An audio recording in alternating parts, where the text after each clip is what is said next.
Selamat siang Pak Hermono, sehat-sehat selalu ya Pak. Selamat siang Mas Dino, alhamdulillah sehat. Alhamdulillah. Pak, ini situasinya bahwa hari ini lockdown nasional secara total diberlakukan. Lalu apa bedanya dengan 12 Mei lalu? Sebelumnya pemerintah Malaysia telah menetapkan juga lockdown secara parsial.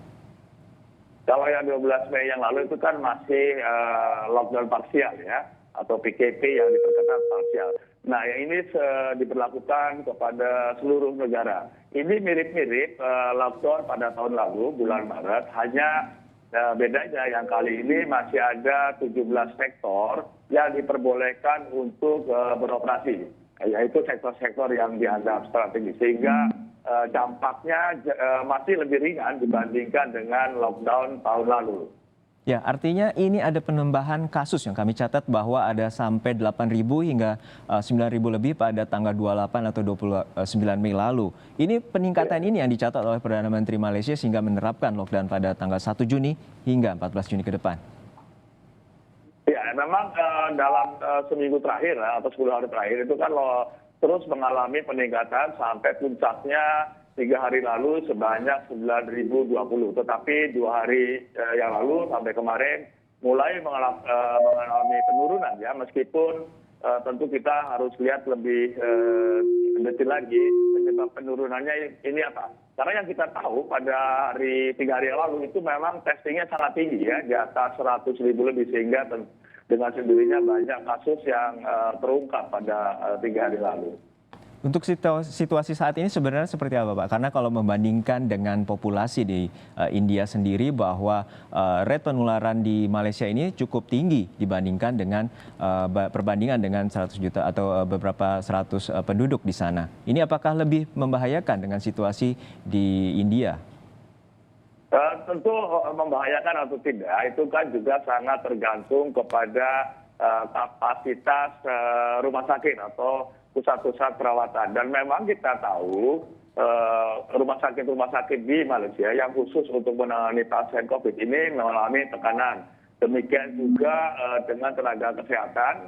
Tetapi pemerintah Malaysia sudah mengambil langkah-langkah cepat, misalkan dengan memfungsikan rumah sakit swasta sebanyak 110 rumah sakit. Kemudian juga 3 hari lalu sudah membuka sukarelawan atau relawan untuk menjadi tenaga kesehatan. Sejauh ini masih bisa tertangani dengan baik ya, meskipun tentu tekanan itu akan semakin berat kalau jumlah kasusnya tidak dapat ditekan.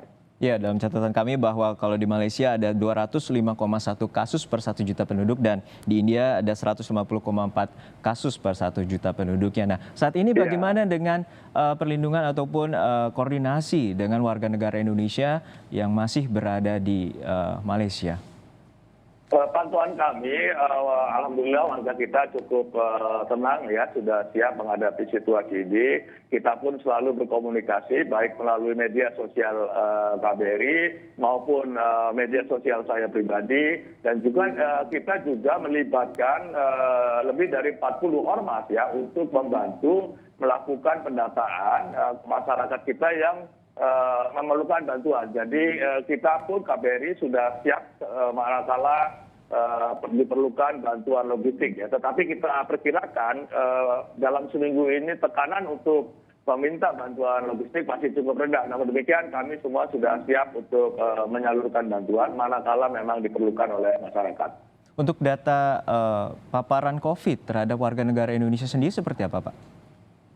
Kita tidak ada data yang terbaru ya, karena memang datanya itu langsung dikirimkan kepada National Focal Point yang dalam hal ini adalah Kementerian Kesehatan. Namun demikian dari pantauan kami jumlah warga negara Indonesia yang terjangkit sebetulnya tidak terlalu banyak, dan yang meninggal pun sangat sedikit ya. Yang menjadi masalah lebih kepada dampak ekonomi dari pandemi ini kepada pekerja migran kita, terutama mereka yang undocumented dan juga bekerja di sektor-sektor informal. Ini lebih besar dampaknya daripada dampak kesehatannya sebetulnya. Ya, ini apa yang bisa dipetik Pak? Karena dalam informasinya bahwa di Malaysia ini hampir setengahnya dari 78.000 kasus, setengahnya mendapatkan perawatan intensif dengan menggunakan ventilator. Dan juga tercatat dari Kementerian Kesehatan dari Malaysia menyebutkan ada 83.000 kasus yang ditemukan terhadap anak-anak maupun bayi pada saat ini. Ya, ini kan awal Maret dan juga awal Maret dan pertengahan April itu sekolah-sekolah mulai dibuka ya. Nah, ini tercatat ada lonjakan yang luar biasa tinggi dibandingkan dengan tahun 2020 manakala sekolah ditutup.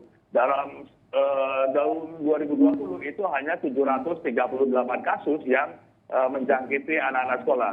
Tetapi dalam paruh pertama sampai akhir Mei yang menjangkit itu sudah 11.000 lebih.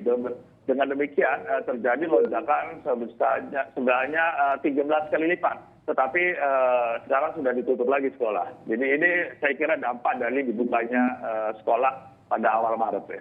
Ya, jadi kita perlu mempelajari situasi yang terjadi di negara tetangga di Malaysia bahwa saat ini kasus hariannya cukup tinggi dan juga pelacakannya juga cukup tinggi. Namun demikian pasca terjadinya partial lockdown dan sekolah dibuka dan saat ini telah ditutup, kasus terhadap infeksi terhadap anak-anak maupun bayi juga meningkat. Kami apresiasi terus Bapak Hermono terus memberikan informasi kepada kami di Kompas TV. Terima kasih telah berbagi informasi di Kompas Siang. Dubes Republik Indonesia untuk Malaysia, Bapak Hermono.